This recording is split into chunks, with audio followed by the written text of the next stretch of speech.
ગુરુ માતા સુદીક્ષાજી સાત સંગાતજી પ્રેમથી બોલજો ધન્ય નિરાકારજી। આજે આપણે 8 તત્વને પવિત્ર કરવાથી સર્વે પાપ છૂટી જાય છે અને અહંકાર છૂટે તો ફરી મનુષ્ય બને છે। તો પૃથ્વી, જળ, અગ્નિ, વાયુ, આકાશ, મન, બુદ્ધિ ને અહંકાર, આ 8 વસ્તુ તત્વને જડ પ્રકૃતિ કહેવાય છે। ગીતા અધ્યાય 7 શ્લોક 4 થી 5 પુરાવો છે। તેને જે સુધારે છે તે મનુષ્ય પ્રભુને પ્યારો લાગે છે અને બગાડે છે તેને ભગવાન જન્મો જન્મ અસુરી જોનીમાં નાખી વધુમાં વધુ પાપ કરે છે તેને અધોગતિનું નરકનું દુઃખ આપે છે। આ ગીતા અધ્યાય 16 શ્લોક 20 થી 21 પુરાવો છે। તો પૃથ્વી વિશે જાણો। આપણી માતા તો આપણને ફક્ત જન્મ આપે છે, પરંતુ પૃથ્વી માતા તો આખો જન્મારો પાલન પોષણ અને રક્ષણ કરે છે। એ જ આપણને રહેવા માટે આશરો આપે છે। તે પૃથ્વી માતા આપને અનાજ, જળ, વાયુ, ફળ, ઔષધિ, વનસ્પતિ, પશુ, ધન વગેરે બધું જ આપણને પ્રેમ ભાવથી માતા પૃથ્વીથી જ મળે છે। એના સંગમાં રહીને આપણે શારીરિક, માનસિક અને આધ્યાત્મિક ઉન્નતિ કરીએ છીએ। તો પૃથ્વી માતાના પરોપકારની કોઈ જ માપ જ નથી। તો પૃથ્વી માતાનું ઋણ ચૂકવવા માટે પ્રયાસ કરવો તે મનુષ્યની ફરજનું કર્તવ્ય છે। હે નિરાકાર પરમેશ્વર પ્રભુ, અમે એવા બુદ્ધિશાળી બનીએ કે વધુ જ્ઞાનવાન બનીએ ને આત્મિક રીતે જાગૃત બની પૃથ્વી માતા પ્રત્યે અમારી જવાબદારીઓને તન મન ધનથી નિભાવતા રહીએ અને વેર ઈર્ષા છોડી સમાન દ્રષ્ટિથી સર્વમાં રાખીને પ્રેમ રાખીએ। તો પૃથ્વી માતા ઉપર જો ફટાકડા ના ફોડવા જોઈએ, ખોટું પ્રદૂષણ ના ફેલાવવું જોઈએ, ખોટો કચરો ના નાખીને બગાડવું જોઈએ કે તમાકુ ખાઈને ના થૂકવું જોઈએ। તો પૃથ્વી માતા ઉપર વૃક્ષોને વાવવાથી તે પૃથ્વી માતાનું રક્ષણ થાય છે। પહેલાંના લોકો પૃથ્વીને દેવી માતા માનતા હતા, પરંતુ હાલમાં તો તે પૃથ્વી માતાનું રક્ષણ માટે બલિદાન આપવું જોઈએ। ખરેખર પૃથ્વી દેવી છે। હવે આપણે બીજું જળ તત્વ પવિત્રતા વિશે જાણીએ। તો જળ મનુષ્ય માટે કલ્યાણકારી છે। જળ પીવાથી અંદર શરીરનો મળ કચરો નીકળે છે। આ રઘુર્વેદ શ્લોક 10 અધ્યાય 10:9-2 વેદમાં બતાવેલ છે। તો જળને અમૃત કહેવામાં આવે છે। મનુષ્યના શરીરમાં 70% પાણી છે, મગજમાં તો 90% પાણી જ હોય છે અને ઠોસ હાડકામાં પણ 25% પાણી જ હોય છે। મનુષ્યનું શરીર જળ, પૃથ્વી, વાયુ, આકાશ, અગ્નિ અને આ 5 તત્વોનું બનેલું છે। આ પૃથ્વીનું સર્વે શોભા જળ પાણીના વડે જ છે। લીલું રળિયાળું મનોહર ફૂલોના છોડ, સ્વાદિષ્ટ ફળોવાળા વૃક્ષો, ઘી, દૂધ, દહીં, માખણ વગેરે બધામાં જ મુખ્ય પાણી જ છે। શુદ્ધ અને ઠંડુ પાણી પીવાથી શરીરનો સર્વ પ્રકારનો મળકચરો સાફ થાય છે। સવારના ઉઠીને ગરમ પાણી પીવાનું આયુર્વેદ બતાવે છે, છતાં મનુષ્ય સૂર્યોદય પહેલાં ઉઠીને 8 ખોબા ભરીને પાણી પીએ તો હંમેશા નિરોગી રહે છે। મળ સારી રીતે સાફ થઈ જાય છે, મન પ્રસન્ન થાય છે, ખૂબ ભૂખ કકડીને લાગે છે અને પાચન સુધરે છે। મોઢેથી પાણી પીવાને બદલે નાકથી પાણી પીવાથી સ્વાસ્થ્ય શરીર માટે બહુ જ ઉત્તમ છે। તેથી આંખોનું તેજ વધારે છે અને બુદ્ધિને વધારે છે અને વૃદ્ધાવસ્થાને દૂર ભગાડે છે। જળમાં ખરાબ વસ્તુ નાખવી નહીં અને શરીર શુદ્ધિ માટે સ્નાન ખૂબ જ જરૂરી છે. દરરોજનું સ્નાન મળ શક્તિ સાફ કરે છે. દરરોજનું સ્નાન બળ શક્તિ આપે છે અને ઠંડા પાણીથી સ્નાન કરવાથી સ્વચ્છતા અને સ્ફૂર્તિ જળવાય છે અને થાક મટે છે. એથી ઓજસ વધે છે અને આયુષ્ય વધે છે. જ્યાં સુધી બની શકે તો ઠંડા પાણીથી સ્નાન કરવું જોઈએ અને એક ભાગમાં આમ 15 વખત આમ ઘસીને કે મતલબ કે રગડીને આમ ગોળીને સ્નાન કરવું જોઈએ. તો ચામડીના રોગ નહીં થાય. તો ઠંડુ પાણીનું સ્નાન અંગ ચોળીને કરવું જોઈએ. તો બહુ જ હિતકારી છે. પાણી જ જીવન છે.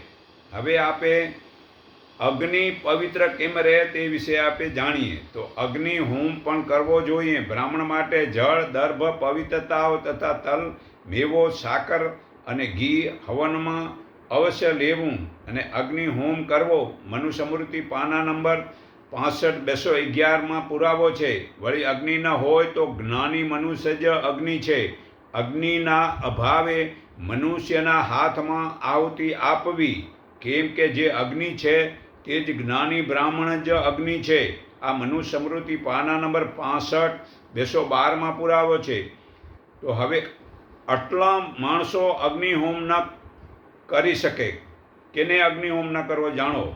જે કન્યા પરણતી છતાં જુવાન સ્ત્રી છે, જે થોડું ભણેલો છે, જે મૂર્ખ, રોગી અને યજ્ઞોપવિત સંસ્કાર વગરના આટલાથી અગ્નિમાં સવાર સાંજનો હોમ કરવો નથી.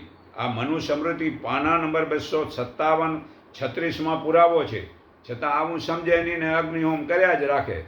તો અગ્નિહોત્રી જો હોમ ન કરે તો તેમણે પ્રાયશ્ચિત કરવું જોઈએ. જે યજ્ઞ અન્નદાન વિનાનો કર્યો હોય તો આખા રાષ્ટ્રને બાળી નાખે છે. ખાલી અગ્નિહોમ ખાલી ન કરવાનો. જેથી હોમ કરો તેથી યજ્ઞદાન ને તપ કરવું જોઈએ. ગીતાના 18મા અધ્યાયના 5મા શ્લોકમાં પુરાવો છે. તો અન્નદાન વિનાનો કર્યો હોય તો આખા રાષ્ટ્રને બાળી નાખે છે. પણ જો મંત્ર વિના કરવાથી યજ્ઞ કરનાર બ્રાહ્મણને બાળી નાખે છે. અને જો દક્ષિણા વગરનો કરવામાં આવ્યો હોય, જો યજ્ઞ કરનાર યજમાનને બાળી નાખે છે.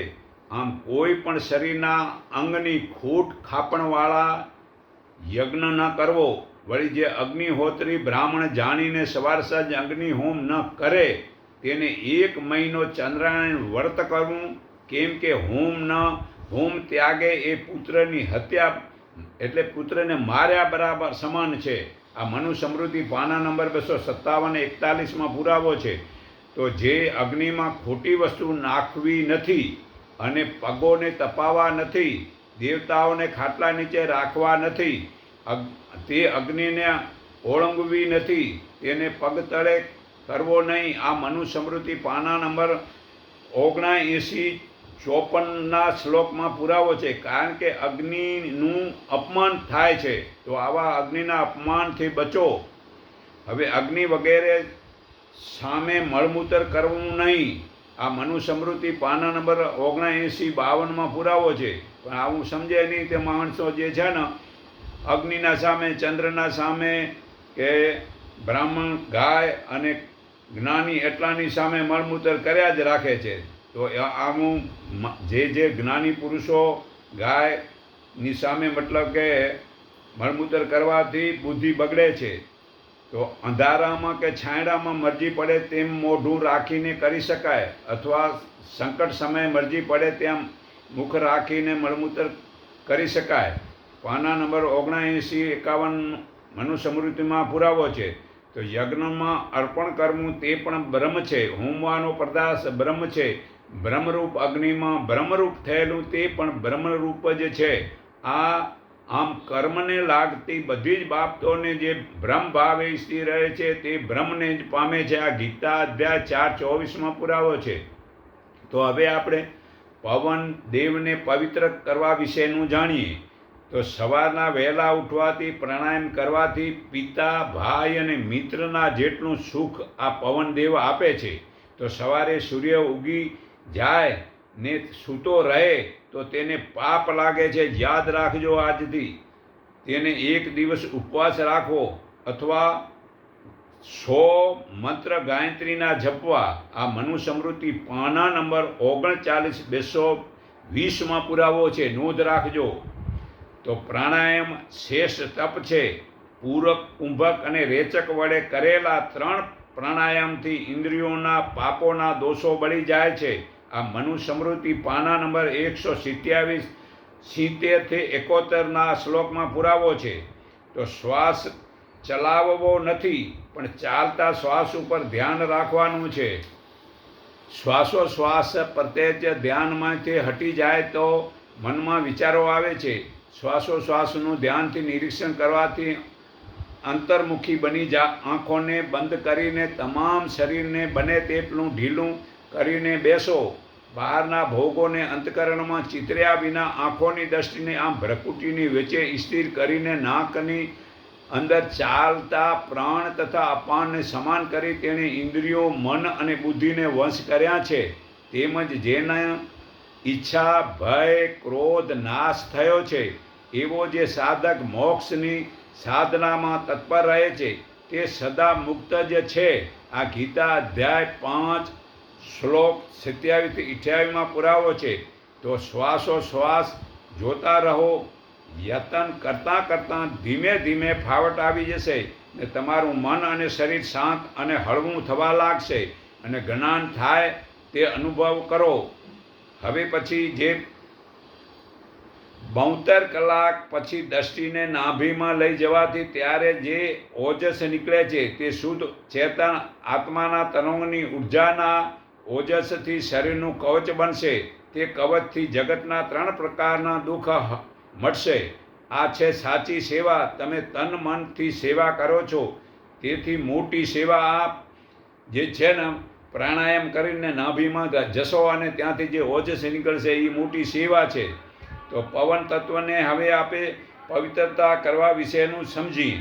તો પવન તત્વને સમજો. જે આજે વિડીયો સાંભળીને પવન શુદ્ધ રાખવા માટે આજથી બીડી પીવી નહીં, હવામાં ખરાબ કચરો કરવો નહીં, ફટાકડા ફોડવા નહીં, અને હવા જો બગડશે ને વાયુ જો બગડશે અને આહાર પણ ખાવાનું ખોટું છોડી દો તો પેટ બગડશે. તો મતલબ કે વાયુ બગડશે તો રોગ વધશે.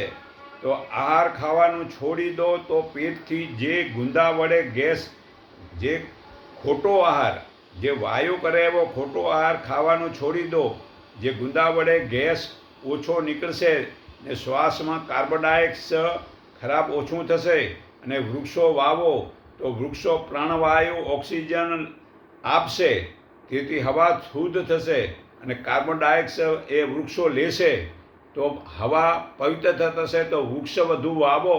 તો વૃક્ષ વધુ વાવશું તો પવન શુદ્ધ થશે. કેમ કે પવન શુદ્ધ જે છે, ઝાડમાં આમ ઓક્સિજન મૂકે એટલે હવા શુદ્ધ થાય. કાર્બન ડાયોક્સાઇડ અશુદ્ધ હવા લે એટલે આ પવન દેવ શુદ્ધ થાય. તો હવે આપણે 5મા આકાશ તત્વ પવિત્ર કેમ થાય તે વિશે આપણે જાણીએ. આકાશ એટલે શૂન્ય, કાંઈ નહીં એવું ન સમજવાનું. તે આકાશ તો સૃષ્ટિની તમામ વસ્તુનો ભંડાર છે.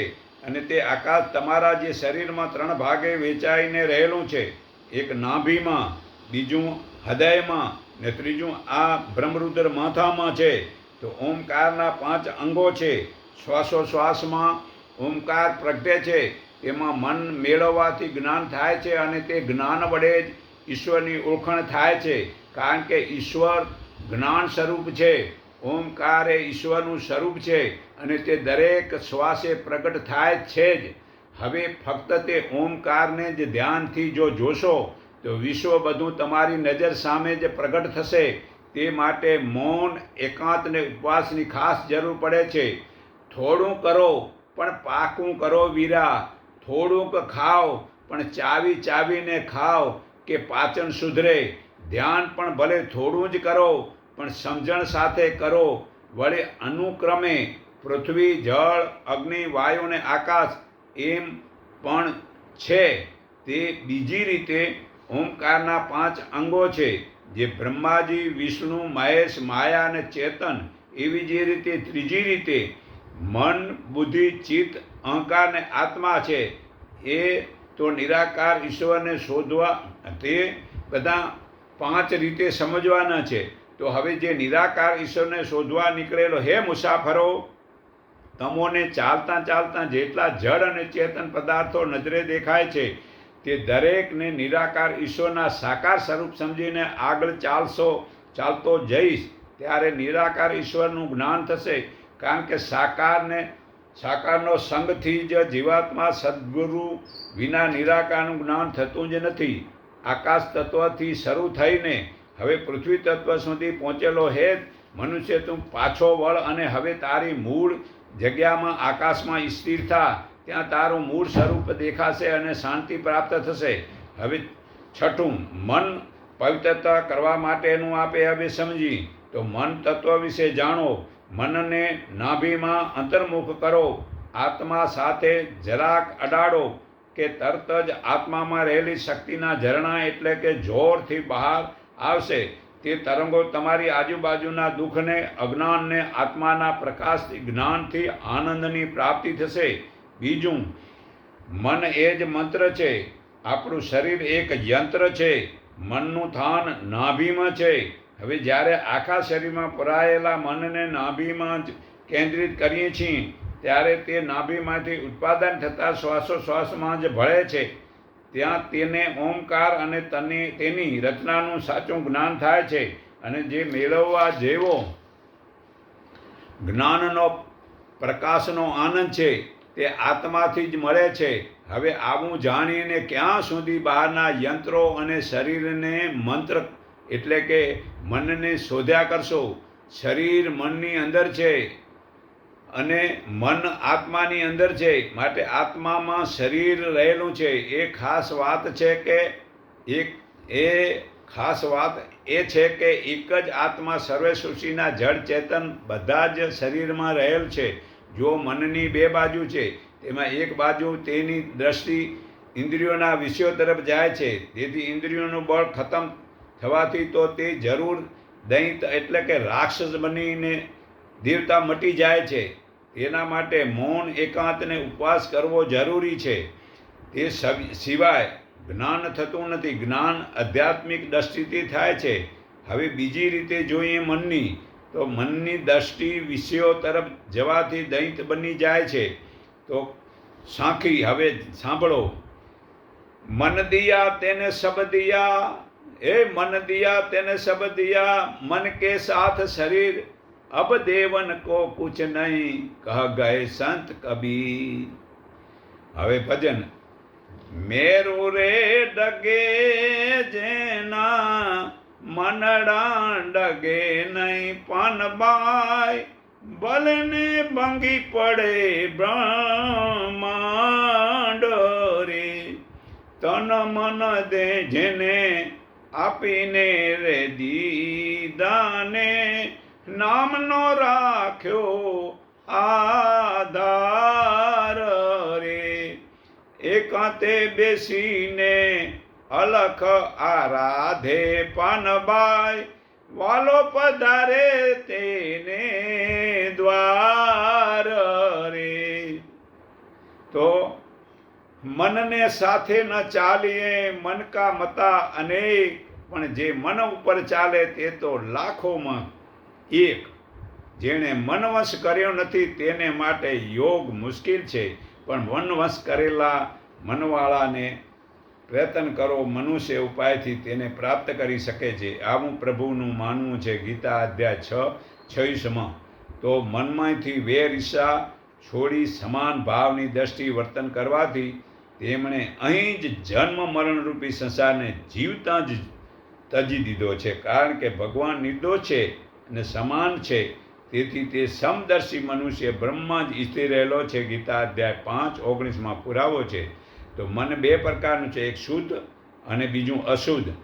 અશુદ્ધ કામનાવાળી ઈચ્છાવાળું મન અશુદ્ધ છે, અને કામનાનો ત્યાગથી મન શુદ્ધ બને છે. મનુષ્યના બંધન અને મોક્ષનું કારણ માત્ર એક જ મન છે. મન જ્યારે વિષયો ભોગવે છે ત્યારે બંધન થાય છે, વિષયો છૂટે છે ત્યારે મોક્ષ થાય છે. અશુદ્ધ મન બુદ્ધિ વિચારી શકતું નથી, પરંતુ શુદ્ધ મન જ બ્રહ્મનું ચિંતન કરી શકે છે. તો હવે આપણે બુદ્ધિ પવિત્ર કેમ થાય તે વિશે જાણીએ. 7મું, બુદ્ધિ વિશે જાણો. જો બુદ્ધિ, જ્ઞાન, મોહ છોડવો, ક્ષમા, સત્ય, દમ, ઇન્દ્રિય નિગ્રહ, સમ એટલે કે મનોનિગ્રહ, સુખ દુઃખ, ઉત્પત્તિ નાશ, ભય અભય, અહિંસા, સમાન ભાવ, સંતોષ, તપ, દાન, યશ અને અભ્યસ, આ બધું જ પ્રાણીઓના જુદા જુદા પ્રકારના ભાવો ભગવાન થકી જ ઉત્પાદન થાય છે. આ ગીતા અધ્યાય 10 શ્લોક 4 થી 5માં પુરાવો છે. તો હવે ઈશ્વર દરેકને અમોને એવી બુદ્ધિ આપજે કે મનુષ્ય મને જેવો માને તેવો હું બની શકું અને તેમાં જરા પણ ખરાબ ન લાગે કે અભિમાન ન થાય. ઈશ્વરના સત્ય સ્વરૂપને શોધતા શોધતા સાચું જે કાંઈ સમજાય છે અને તે બીજાને પણ સમજાવી શકાય છે તે બધા જ ઈશ્વરની માયાના સ્વરૂપો છે. મૂળ ઈશ્વર તેથી પર જુદો છે.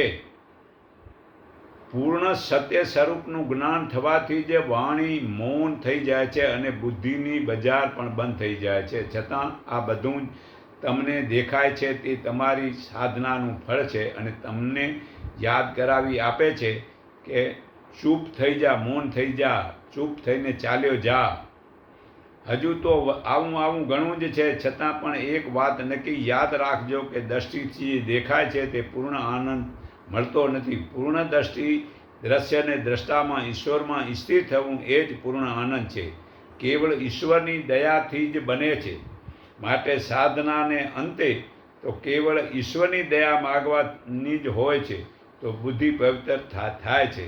તો હવે આપણે અહંકાર પવિત્ર કેમ થાય તે આપણે જાણીએ. તો અહંકાર ભાવથી મુક્ત થવું હોય અને તત્વનું જ્ઞાનથી સર્વ પરમાત્માને જોવા અને જન્મ, મૃત્યુ, વૃદ્ધાવસ્થાના તથા રોગના, વ્યાધિ વગેરેના ભૂલોનો, દોષોને, મૂળ કારણને જાણવું અને આસક્તિ છોડીને સ્ત્રીમાં, પુત્રમાં, ભોજનમાં, કપડામાં, વસ્તુમાં, ઘરમાં, પુસ્તકમાં, સમાજ વગેરેમાં તલ્લીન ન થવું. એ તમે એમાં તલ્લીન થશો તો જે છે ને અહંકાર મતલબ કે આવશે, અને જો એમ છોડી દેશો તો મતલબ કે અહંકાર નહીં આવે. તો અનુકૂળ અને પ્રતિકૂળની પ્રાપ્તિમાં ચિત્તને સમાન રાખવું અને કોઈ પણ સ્વાર્થ વિના ઈશ્વર સુખ ભક્તિ કરવી, એકાંતમાં રહેવાનો સ્વભાવ રાખવો અને જન સમુદાયમાં પ્રીતિ ન રાખવી, જન સમુદાયથી દૂર રહેવું, આધ્યાત્મિક જ્ઞાનનું નિત્ય મનન કરવું. આ જ બધું જ્ઞાન જીવનમાં ઉતરે તો અહંકાર જાય છે. આ ગીતા અધ્યાય 13 શ્લોક 9 થી 12માં પુરાવો છે. તો અભિમાન છૂટે તો ચોક્કસ મનુષ્ય જ્ઞાની બને છે. તે ફરી મનુષ્ય બને છે, એમાં કોઈ શંકાને સમાધાન નથી. તો જુઓ, આંખે દેખાતી વસ્તુ બધી જ માયા છે. હવે તો નિરાકાર પ્રભુને જે ઓળખે છે તેવા બ્રહ્મજ્ઞાની એક જ પળમાં નિરાકાર પ્રભુના દર્શન કરાવે છે. તે જ્ઞાન હાલના સમયમાં ગુરુમાતા સુદીક્ષાજી આપે છે. તે નિરાકાર પ્રભુનું જ્ઞાન સંત પ્રકાશ નિરાકારી મંડળ, ઇન્ડિકેપ 3 રસ્તા, માયા સિનેમા રોડ, કુબેર નગર, અમદાવાદમાં મળે છે. રવિવારે સવારના 10 વાગે ભવનમાં નિરાકાર પ્રભુનું જ્ઞાન મળે છે. ત્યારે મનુષ્ય આનંદ થાય છે. ત્યારે જ્ઞાનથી બોલે છે કે હું શુદ્ધ આત્મા છું, હું બ્રહ્મ સ્વરૂપ છું, હું સર્વના હૃદયમાં રહેલો પરબ્રહ્મ સ્વરૂપે રહેલો છું. હું મારા હૃદયના ભાવથી તે સર્વને નમન કરું છું કે નિરાકાર એકને ઓળખો, એકને માનો, એક સંખીન બનો, સૌનું મંગળ થાવ, સૌ સુખી થાવ. આટલું કહી હું મારી વાણી વિરામું છું.